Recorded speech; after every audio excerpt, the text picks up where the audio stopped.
So yeah, I am so sorry that I did all the introduction without the recording. Oh, no worries. Thank you. I didn't realize I wasn't recording until someone messaged me. So, Kelly, you can share your screen. You are now a co-presenter. So I'm going to let you take it away. Hello, Um, everyone. I come to you after a long day, hopefully for many of you, if you made it out for the Dyslexia Summit today. I'm sure that I am the lightest hitting of the members who are joining today. My goal isn't to educate per se today, but to inspire.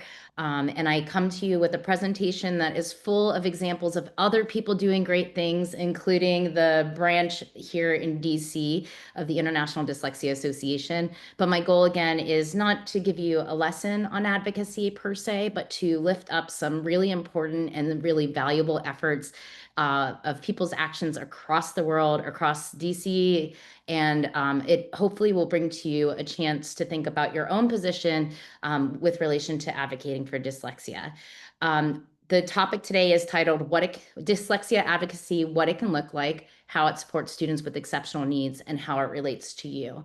I want to highlight that the actions that you're going to learn about today are all things that can be transferred to any other form of advocacy. So as we have people in here who are representing comorbidities or interested in the ways to support students with exceptional needs of all kinds, keep in mind that the actions that you're going to learn about today are translatable to and transferable to any number of issues that you might be passionate about supporting.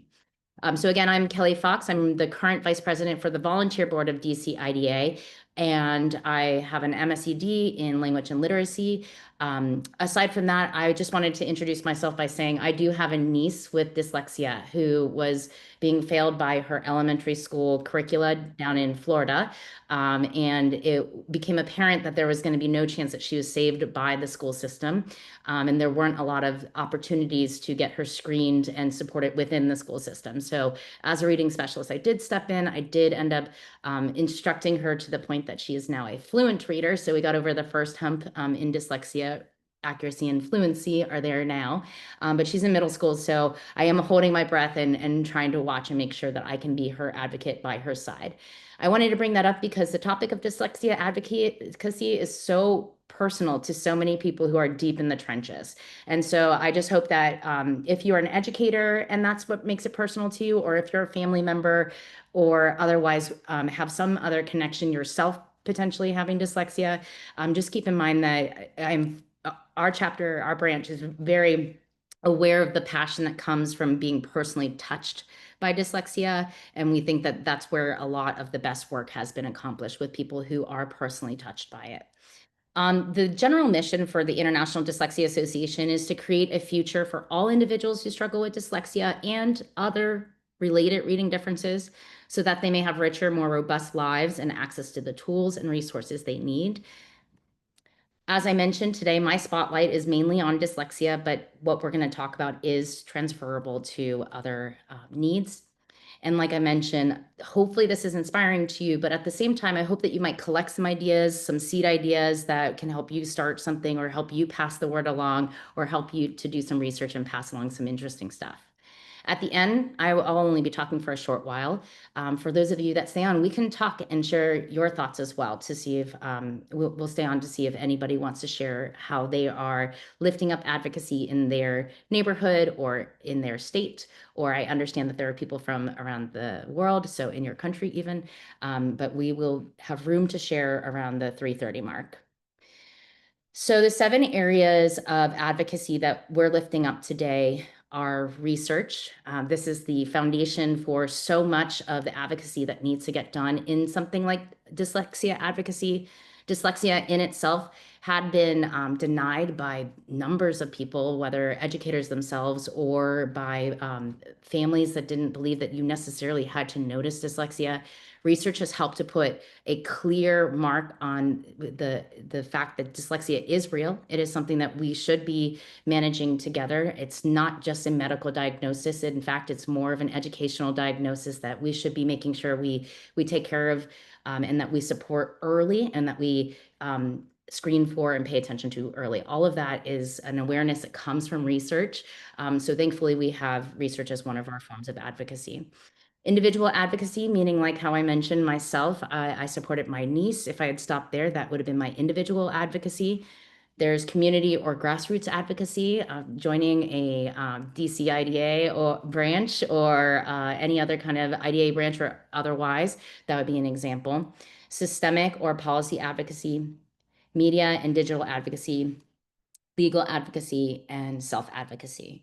I do want to take one quick moment to mention that DCIDA is currently representing Maryland as well. So if you're in Maryland, just so you know, you may want to join with us too. By the end of this, we'll realize that there is no room to have all these different advocacies in different silos. They work intricately together. So just for the artificial purpose of understanding there are big hitting ways to advocate, they are siloed, but in reality, they work hand in hand together. And so no matter whether you're a parent or if you're an administrator, educator, or professional in the educational field or medical field, all of us end up contributing. So to keep that in mind as you're thinking about these points. Regarding research, we know that research shapes thinking. As I started to say, dyslexia wasn't necessarily picked up by all educators as a term that they needed in the classroom. Research shapes practice. We now know that there's an important effect of systematic, explicit repetition and of being able to learn language and literacy together. And those come largely from research, not just from proposals from educators. Research impacts public understanding. So we're going to look at some examples today where still many families choose not to say dyslexia, but public understanding should be, if we say dyslexia, we can be more aware of what our brain looks like or what someone's brain is working like. So that way they can adjust and get accommodations or otherwise learn about their other strengths and learn how to lean into supporting themselves. So research will define dyslexia.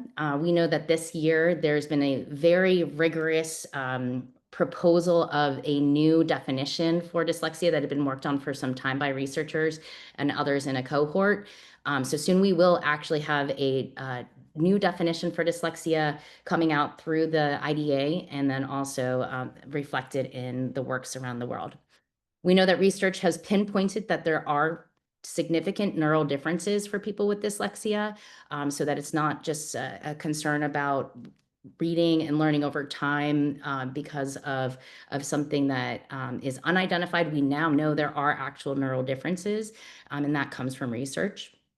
Research, as we'll see in just a moment, has influenced policy through many passionate researchers coming up with intervention programs or being willing to share the results of their scans or their work, putting out books, and that has made a huge difference.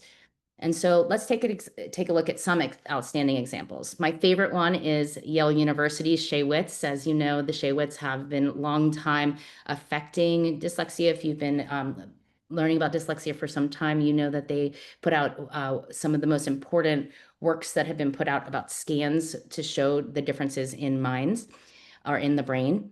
And if you go to their website, you'll be able to see that they also do plenty to uplift talking about dyslexia. There's a campaign known as Use the Word that has been around for quite some time now, but it emphasizes that we shouldn't be afraid of saying, my child has dyslexia, I have dyslexia, this child may have dyslexia, that we all should be more comfortable in saying this so that we can acknowledge what that would mean.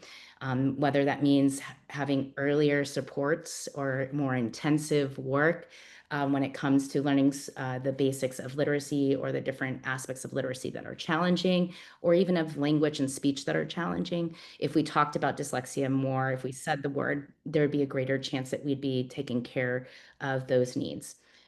This is obviously two portions of the Yale website. I highly recommend it. You can see that they also have plenty there about declarations of rights for individuals with dyslexia, about how to have a dyslexia-friendly environment. There's plenty here also about how to advocate for or how to learn more about the research. So that's one of our outstanding examples we wanted to share with you today. If you're into the more nitty-gritty professional medical scientific side of it, you would want to check out also Haskins Laboratory or the University of California, San Francisco. The top three there are definitely the biggest hitters who are taking care to do research, scanning the brain and monitoring people over time. If you take a look at the Texas Center for Learning Disabilities website, you're going to find that they have a wonderful teacher's corner, and also their researcher, Jack Fletcher, who's been in the field for many decades, has in the last several years been going around and doing podcasts and helping people understand better what dyslexia means. He speaks in a very clear way. And the way that he translates from what he does at his university and what's been going on in the field so that all of us can understand is just impeccable. So Jack Fletcher is one that we recommend. He's been on the I think it's called the Roadmap, the Dyslexia Roadmap, or it's Canada has a podcast that he was on, and it's a wonderful one that you'd enjoy listening to.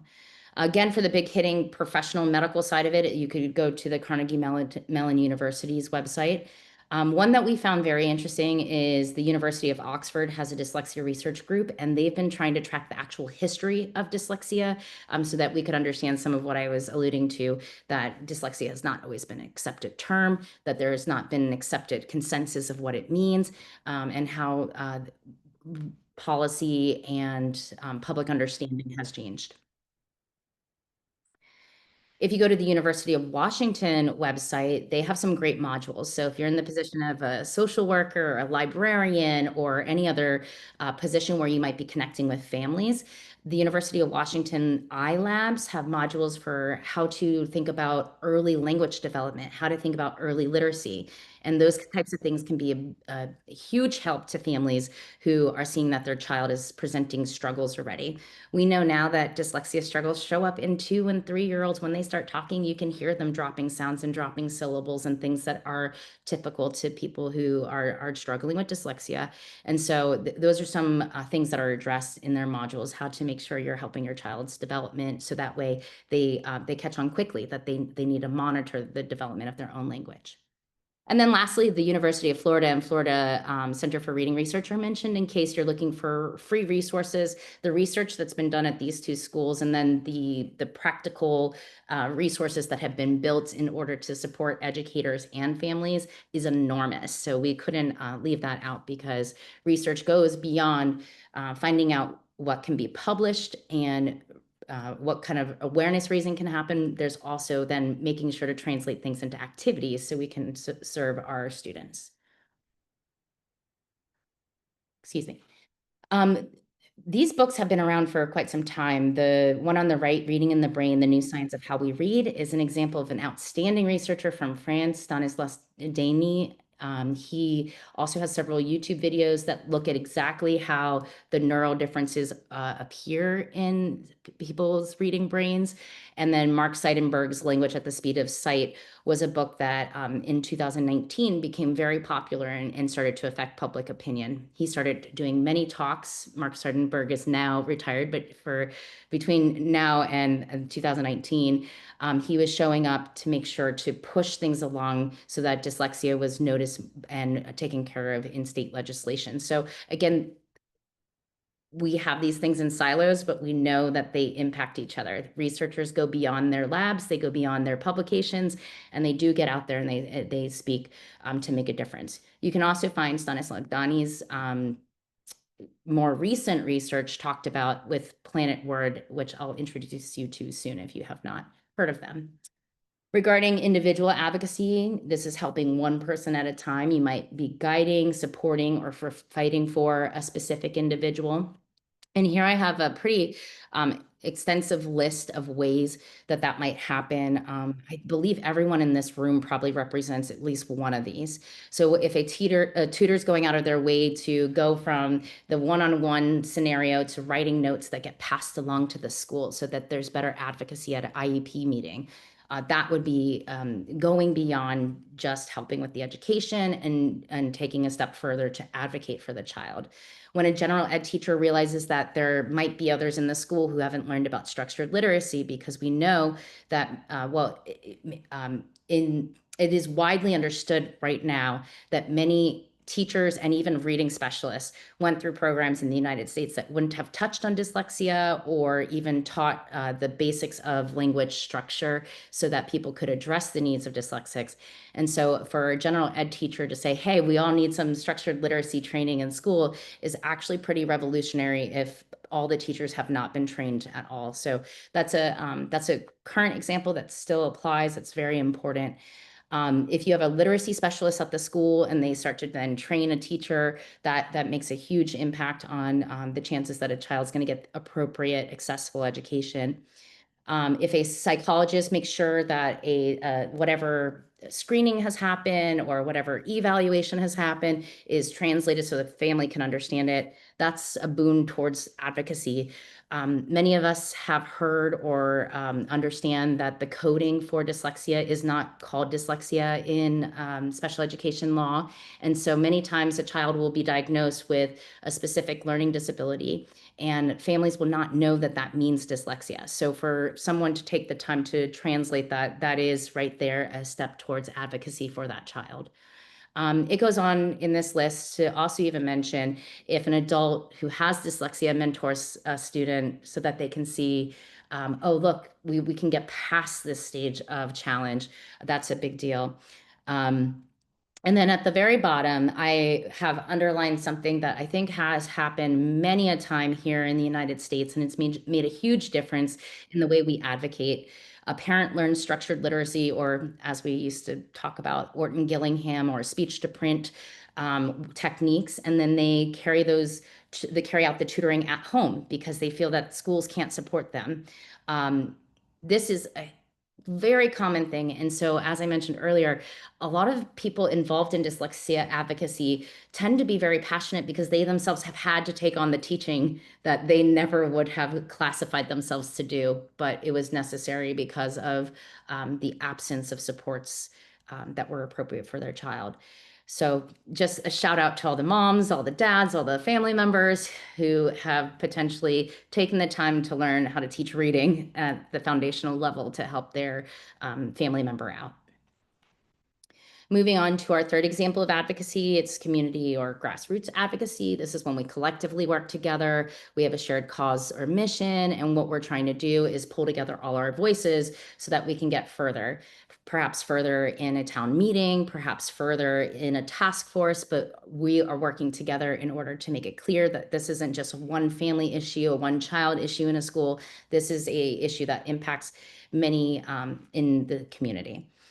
So some outstanding examples of these happen to be from DC because that's where I'm representing. And if you're somewhere else, I hope that you might still indulge some of these because some of these are actually not just from DC, they're impacting other areas of the United States and even the world. So one example of collective action is an advocacy group creates a roadmap that shows you how to get through the special education process. That would begin with learning that your coding in your evaluation even means dyslexia. And one great example of this, it comes from the Dyslexia Alliance for Black Children. They're based in New York. They do things in Baltimore and DC. They're now popular in the United States. We get to work with them. It's a privilege. And this is what their roadmap looks like in the two-dimensional form. But you can actually click on each one of the numbers that you see here, and then there's a video that they've created for each one of these steps in your journey to special education. That's a huge deal. It starts by explaining what reading instruction in the classroom should reasonably look like. It goes on to say that especially since about half of the states in our country right now have dyslexia laws on the books as of the last year to 5 years. There are universal screeners that we expect children to take so we can see if they are predisposed or at risk for dyslexia. And anyhow, you can see that this roadmap goes all the way through to high school and then due process. So if you are not getting what you need from a school or even college, that there are due process or legal steps that you can take. And then it talks all the way through to accommodations in college. So I can't recommend this enough. This is from the Dyslexia Alliance for Black Children. The second outstanding example for collective action, hopefully many of you have been touched by this, perhaps not though. Parents work with journalists to blow the whistle on ineffective reading practices or curricula at schools. And you may know that this is the champion example, Sold a Story by Emily Hanford. We've had the privilege to work with Emily because she is a resident journalist here at our wonderful museum called the Planet Word Museum in DC.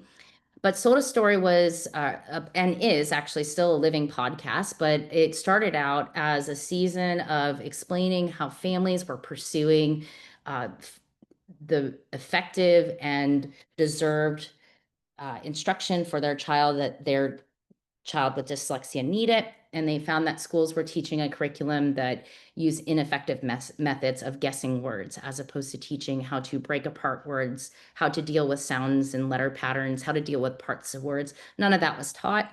And so if you haven't listened to this podcast already, it was number one, even beating out every other type of podcast for just a little bit of time there in the United States.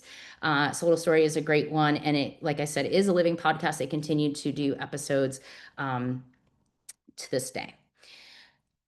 Another example of a collective action is a journalist ends up at a literacy-centric museum, Planet Word Museum, that I mentioned to you, and begins doing programming on reading in the brain. So this begins to be a collective action because it gets disseminated not only in the area of DC, but it's recorded. And as I mentioned, the brain scientist right here, and other very important figures. This is Mark Seidenberg from the Reading at the Speed of Sight.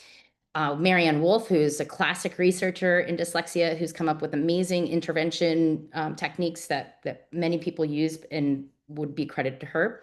And then also up here, we've got a talented reading advocacy person this is Marnie. She's from California, and she works on the Right to Read, which is a justice movement for literacy as a right. Well, anyhow, all of these are put on by our journalist, Emily Hanford, and are recorded and then disseminated around the world and go to all these different networks. So we can see that this collective action goes beyond just producing interesting content. It is bringing together people so that they can share their ideas and see their connection. Another example of collective action here in DC, we do a resource fair at the same museum, Planet Word. Here's our resource fair, our current president, Terrence Stewart, right here. And what we do is we give out kits that have hands-on manipulatives and other hands-on materials that kids can get into the K-2 structured literacy that they need. We leaned in this year into the work of UFly, the University of Florida's free resources for roll and reads and for decodables and different things of that nature. And so if you're not in the K-2 or foundational part of literacy, those were all just references for people who might be.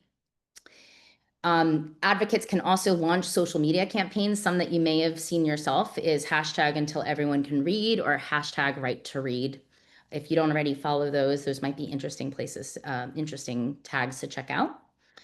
Something that you might have seen in the news for a collective action is libraries around the country started putting in decodable sections so that there would be a clear place for families to go. Often families will pick up a book that's called I Can Read. And if you haven't heard, those are actually not pattern based. They're just less words on the page, but they're not following any specific rule for the I Can Read books.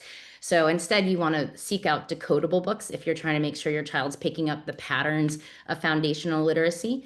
And local libraries have picked up on that throughout the country because of science of reading trainings and because of their efforts to work with science of reading groups throughout their states. Educators can create science of reading skills share groups. In DC, the biggest group that's doing that is the Reading League. If you don't know the Reading League yet, you might want to find out about them. The Reading League talks about the science of reading to teachers mainly and to professionals mainly. They have a community of practice that they've recently opened up. So if you're interested in talking to more people about the professional aspects of literacy, you might want to check that out. Here's one for anyone who's in the room who just wants to think about, what about students? How can they be involved in collective action? One that's really good that's out right now is Dear Dyslexia, the postcard project.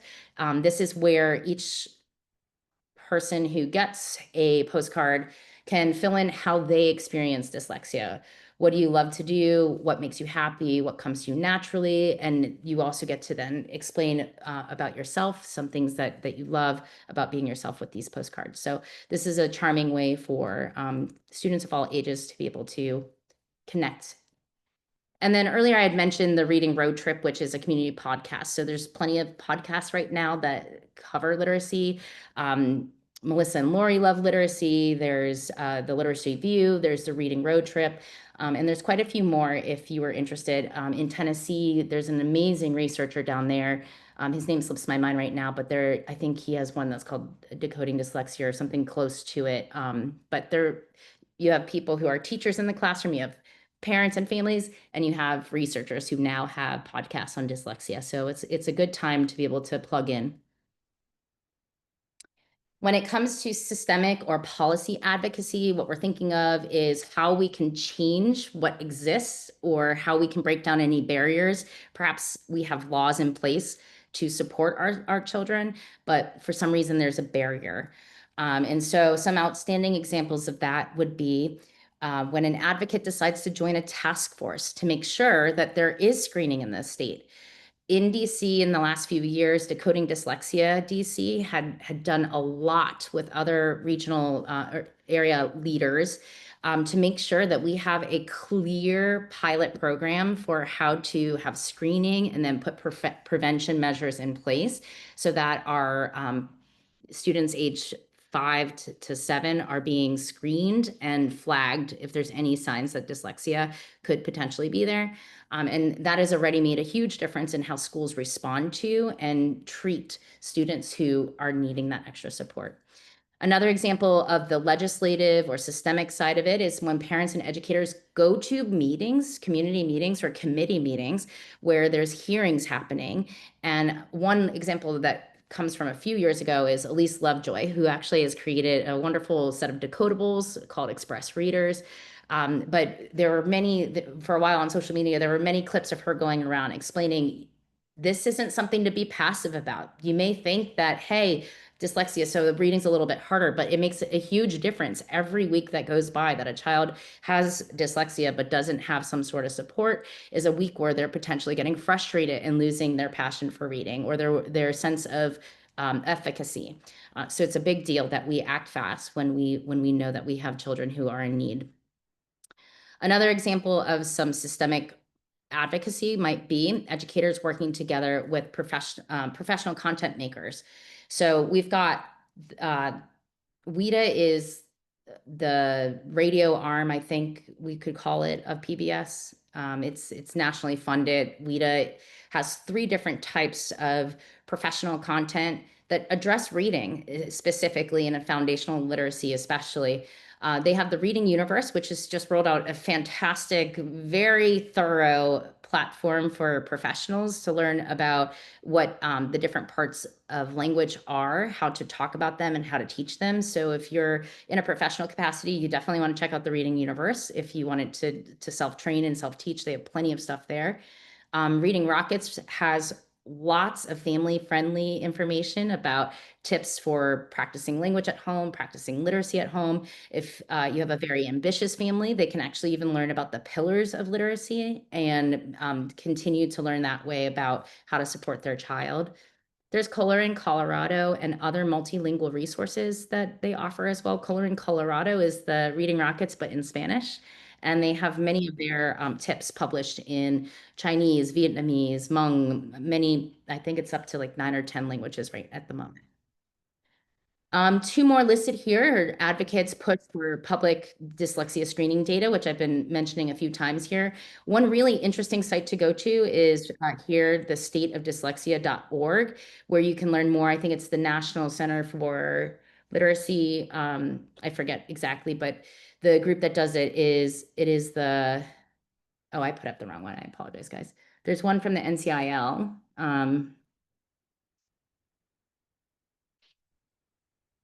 I just want to get that for you. No, I have the right one. The National Center on Improving Literacy is called the State of Dyslexia. And that is a great resource if you want to check what laws exist in your state, so that way you can advocate for a specific child or person in your community. You could check and see what's on the books right now, what you could be working on to increase what's available versus what is already on the books and should be watched. And groups urge universities to include structured literacy and teacher prep programs. This is a very important topic that the IDA is taking to heart right now. Many universities, as good as their programs and researchers are, may be missing the pieces around the structure of language and the structures that go with reading at different levels or within different subject areas. And that means that professionals are going into the classroom unaware of the mechanics of reading and the mechanics of language.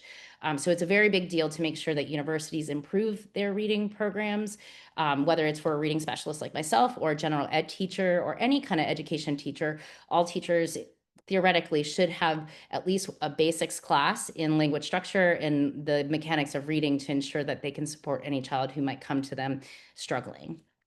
We're almost to an end here. I just wanted to give you a glimpse of some of the things from the reading universe. Here's Marnie, who we saw earlier, who does the Right to Read. She's one of the professionals who they have on the site for Reading Universe, Reading Rockets, and Reading Universe are here. And okay, we're nearly done here, and then we'll open up in case any of you want to share some ideas or thoughts that you've been having. We have media and digital advocacy. The point of these forms of advocacy are to amplify voice and really amplify awareness. So this is some analog media. I'm wearing red right now because red is the color of dyslexia awareness, and it's Dyslexia Awareness Month. So some analog media awareness building right there. You can wear your promotional gear. We know that there are many documentaries and touring screenings. Right now, there's one going around called Left Behind. DC IDA is putting this one on. If you guys are in the DC area, that's one to check out. There's also the Right to Read in Hopeville. The documentary makers are always looking to screen these and to potentially have free screenings or discounted screenings at libraries or big public venues. And so if you're interested in spreading the word, I heard the doctors before me mentioned they also have a documentary, but putting out a documentary might be a good way to get people who are just learning to pay attention. It might be a good way to pull them in so they can understand more.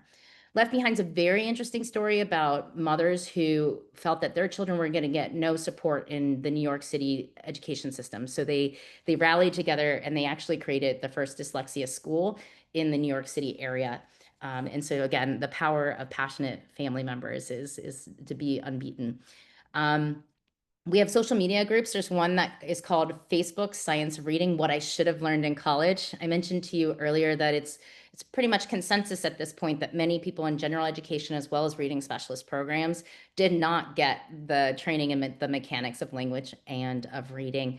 And so this group is many tens of thousands of people who have come together and said, hey, what are we going to do about this? And so they share a lot of valuable information on there. Some other examples of media advocacy: teachers share classroom reels showing structured literacy practices. Advocates might put up infographics about myths versus facts. I think we've all probably seen those, and those are always helpful, especially if someone's seeing it for the first time. An IDA chapter might send out newsletters. Parents and educators might make a podcast. Families can write blogs about what's happening in their experience to help others realize they're not alone. I think this one's a really important one to stick on for a second. I've heard from many families that they felt a lot of shame when they found out, and a lot of fear when they found out that their child had dyslexia, because they had never heard anything about dyslexia that had that helped them to feel that it was something that their child was going to be able to overcome without lots of pains. And so the fact that families can share their ideas and share their experiences and help people see that while there will be challenges, there's certainly things that make it easier along the way is so important because of the emotional factors that go into the experience of finding out, as well as living with dyslexia and not having people understand what it means.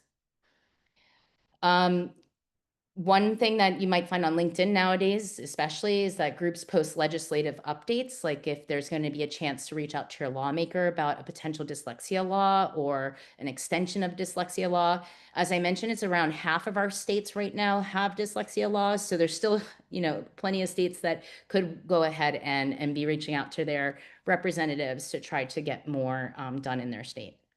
And that would include changing the curricula that are allowed to be used. That could be adding screeners. That could be adding the number of minutes that have to be spent on literacy versus other subjects in the day. So there's a lot of ways to impact what's going on with your schools through legislation. And then again, we want to think about how anyone who has dyslexia, especially as a child or a young adult, how they can get involved. There are a lot of times creating art projects or showing the visual art side of dyslexia and that spatial recognition and the ability to be artistic. That's one of many campaigns that happens that you might enjoy getting involved with or checking out. And then here we've got our 3 different ones that I mentioned right now. Left Behind is the documentary that's coming up in DC if you'd like to check it out. And I think other states are starting to put out calls to come watch it. So you could check that out too. And then the Right to Read and Hopeville are here. For legal advocacy, this is when we want to make sure that the rights that are already on paper that exist are honored and that they get represented in practice. And so there are attorneys out there, if you weren't aware, there are attorneys out there who do support due process and sometimes pro bono. There are special education teachers who have become consultants who also are willing to help families think through what they need to do for due process if they see that some part of their accommodations or their access to special education is not working out the way it should. Parents on their own, they can also file civil rights complaints under Section 504. So it's important that families who have reached a point where they're concerned that the special education process hasn't worked, that they know that they do have rights, that they could legally do something. And then the few other ones here, I'll give you a moment to read.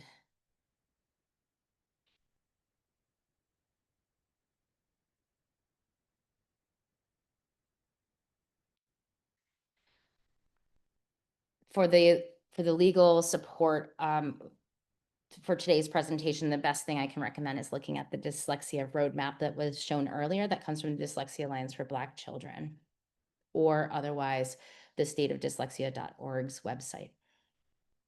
Self-advocacy is sort of self-explanatory. It's when a learner with dyslexia knows how to stand up for themselves. And so some great examples of that is when a child knows to ask for extra time. They know to ask for a tool that could give them audiobooks or some sort of other support if the purpose is comprehension. So Learning Ally has plenty of resources that are available as audiobooks. It says here college student, but we know that even within high schools, there might be a place for a child to reach out to their social worker and they meet with the social worker or just disability services to make sure they can get text to speech software. Middle schoolers might talk to their classmates in order to help reduce stigma, or you might have a learner who realizes that they can speak proudly about learning to read a book for the first time. There are many kids who make it into their later school years, and it's the first time they've read a book when they're in 8th grade or 9th grade, a full chapter book. And that might seem like a stigma, something to have stigma about, but it's something that a child with dyslexia could feel free to just tell others with pride. When students can actually speak up for themselves in an IEP meeting, that's also self-advocacy. And just making sure that formats are dyslexic friendly is important. But that lasts all the way into adulthood. We work, the DCIA works with a group that exclusively calls us in to talk about the adult workplace and how to make sure that the adult workplace is accommodating and sensitive to the needs of people with dyslexia.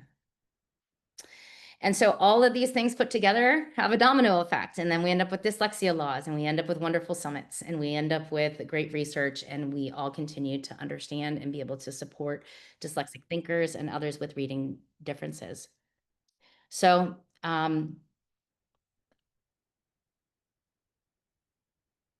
I just like to end by saying that we know that you may be on your own thinking about dyslexia right now, or that you might be working in a group already. But either way, working alone, working together with others, eventually we all end up working together, and it makes a huge difference.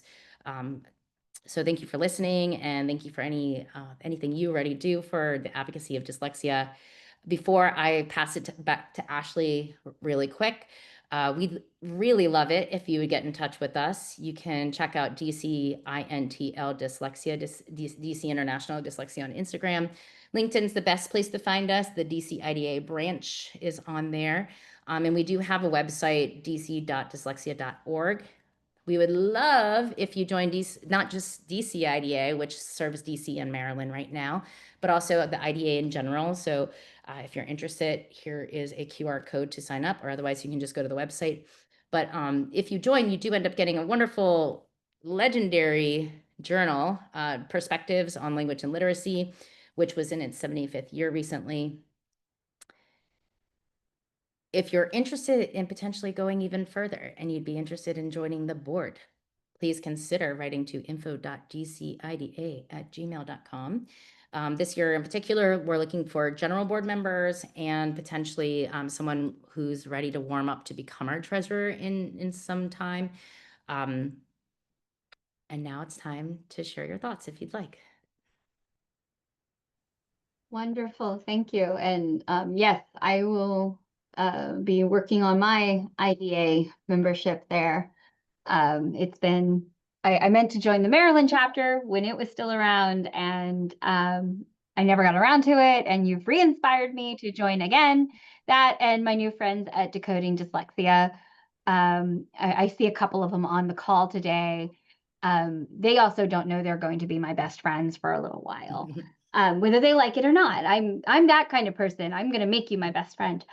Just to really quickly recap what you said, there was something very important I want to hit on before we open it up to questions, which was the importance of not just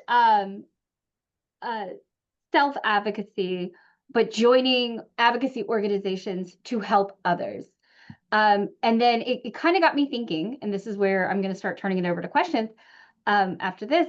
But when we teach kids to advocate for themselves, we are teaching them also, and I think this is what you were getting at, we're teaching them also to advocate for others later on down the road. Is that right?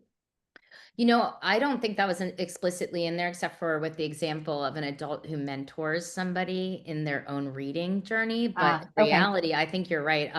I think it comes through in the postcard project and the art projects that a learner, especially if they're a teenager or a student who doesn't normally get to vocalize what's happening for them, if they get involved in one of those projects, then in fact, yeah, they are inspiring and bringing in other people with dyslexia so that they can advocate for the group. So our first question brought up is talking about if you were able to talk about how IDA is doing work to get IHE, which is an acronym I'm not familiar with, onto the board, IDEA accreditation. Can you talk about that, or is that something that you're not able to do right now? Did you say IHE? Because that I don't know. Yeah, that's what the person wrote is IHE, so I'm not sure what that is. But that's part of the summit is you learn new terms. Integrating healthcare enterprise, maybe, says Google. Yeah, well, I'm a librarian. I don't trust Google's first response on anything. It's just like I don't trust ChatGPT to give me the right answer on everything. Yeah. Higher education. It's higher education. Well, I know for a fact that the IDA, so DC IDA is a volunteer group of individuals in DC with their own programming here, and we do represent IDA as particular campaigns come up. And so in the last year and a half, the campaigning has started to go towards K-2 structured literacy. And for that, IDA is focused on getting not only individuals to consider the Kate Perry exam, which is it's an exam on what goes into structured literacy, and it does require practicum where you show that you understand the mechanics of structured literacy. Structured literacy is not a program, but there are mechanics to language and to learning to read that you can represent in your practice and in your lesson planning and the questions you ask and the structure of how you set up your lessons. And so K-Perry is that, the exam to get accreditation as an individual or perhaps as a cohort. Then as far as getting it at the level of the universities themselves, that takes advocating. And so there are advocacy efforts that I understand going on from the IDA directly. There's advocacy efforts that also go on from individuals who are in a community who reach out to their community college or to their local university and say, hey, can we make sure that we become IDA accredited? One really good example of that, not at the university level, but generally, is the DC Public School Reading Clinic. They are IDA accredited. They were already offering training. They were already offering supports to kids in the city who are in the DCPS schools. And then they went through, I think it was probably about a year at least that you have to be turning in your practicum work and improving your chops, and you get reviewed. And so that happens on a organization level. Okay. I have a couple of private messages that were sent to me. I do apologize. There seems to be some individuals not able to access the Q&A, so we'll have to answer these verbally. One is from Catherine. She says, could you speak to how could you repeat the free resources that you use to make the literacy kits for the museum that you guys gave away? Because she sounds like it's a great resource and she wants to do that for her public library. Oh, amazing. Yes. And maybe Catherine could speak to the decodable section. So that's the University of Florida's literacy initiative, the UFly. UFly Roland Reads, UFly Decodables. They offer their scope and sequence as well. So you can see how, if you wanted to set up your own decodable section in the library, you could see how they sequence it and make them aligned, which would help out families and teachers. Awesome. I hope I am pronouncing this right. Areli asked that she mentions that she has a bilingual student, that the school keeps telling her that her bilingual child is reading struggles is due to the fact that that Spanish is their first language, and then of course the pandemic. She does have other children who are not dyslexic apparently, but she's wanting to know what she could do from there. It would be valuable to know the age there, but I will say as general commentary that unless a child is in a very extreme situation cognitively, an extreme learning difference, that bilingual curricula alone should not make it that your child doesn't learn to read. So the question when in a bilingual program is the decoding and encoding, the reading and the writing, the breaking apart and putting back together of sounds, the matching of sounds and letters, is that happening systematically? Or is it sort of whatever the sounds and letters are needed for that week, that's what they focus on, and then they switch to whatever else is needed for the next week? Or do they maybe not even look at the sound and letter patterns? Those things matter. And if that's not systematically being addressed in either of the languages, especially if it's not being addressed in both of the languages, then that's what leads to literacy difficulties. From the works of bilingual research at immersion schools, at bilingual schools, we know that there's going to be potentially lower skills up until 5th grade on comprehension because of the processing time that goes into having 2 or more languages working in your mind at a time. But then after that, that goes away as well. And there's no longer even a difference in the scores. But that would be around comprehension. So around basic reading, if the schools have structured literacy, especially if it's in both the language, which is what it's supposed to be, then your child should be able to pick up. Do we have the age of that child? Areli, would you put down the age of the child in the chat? 12. She's fast. She typed fast. At that point, I assume that the child's out of bilingual programming. But they're bilingual themselves. They're second language students. So one thing that is really important right now is to recognize the value of the home language because of how it's already so frequently used in our minds. And so if you're embracing both the first language that is in your family as well as the second language that is for school, what you'd be doing is making sure you have opportunities to talk in both extensively, not just to say, hello, how are you? What do you want to do this weekend? But to talk about, what was this book about? Can you talk about it in your first language and your second language? What was this movie about? Can you talk about it in your first language and your second language? And the language development you do in both language at that level of being able to talk about it beyond saying I liked it, I didn't like it, it was fine, it wasn't fine. When you go beyond that and you talk to theme and you talk with greater vocabulary, that starts to unlock some of the sounds and some of the vocabulary and some of the other pieces that are necessary to be able to unlock literacy. So I would start there. I'd start with conversation in both languages about things beyond your everyday. Okay, very cool. So David actually, hang on one second. She says, thank you very much. David has written, thank you very much. Many white collar workplaces are highly text oriented and text dependent, relying heavily on tools like email, Slack, and etc. that are based on that is a word, supposition that people will be well equipped and ready to read. Is there anything you can add for individuals who are adults in the workplace who need support with dyslexia? Did we start out by saying that we're in a text situation, meaning like email, Slack, yes. that kind of thing? Okay. So as best as we can tell, the text font that you use doesn't necessarily matter, but technically, it does make it easier for the mind to process if you are reading something closer to like an Arial, something that has a little bit more spaces in between the letters. So if you can set your emails so that the reading the print is a little bit easier, that might just help for brain processing. That's not about visuals, it's about brain processing and how our eyes move across the page.